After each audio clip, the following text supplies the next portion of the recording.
నమస్కారం. సుప్రభాత ఘంటారావానికి స్వాగతం. ముందుగా ప్రధాన అంశాలు. ఫార్ములా ఈ వ్యవహారంలో కేటీఆర్పై కేసు నమోదుకు సర్వం సిద్ధం. గవర్నర్ అనుమతిని ఏసీబీకి పంపించానని కేబినెట్ నిర్ణయం. కేటీఆర్, అరవింద్ కుమార్పై ఇవాళ ఏసీబీ కేసు నమోదు చేసే అవకాశం. చట్టం తన పని చేసుకుపోతుందన్న మంత్రి పొంగులేటి శ్రీనివాసరెడ్డి. అసెంబ్లీ పని దినాలపై బీఏసీలో కుదరని ఏకాభిప్రాయం. అంశాలను బట్టి సమావేశాలను పొడిగించే యోచనలో సర్కార్.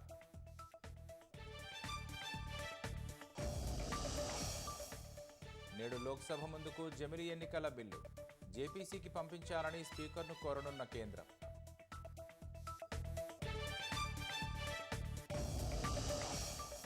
ఢిల్లీలో కాలుష్య కట్టడికి యాక్షన్ ప్లాన్ 4 అమలు.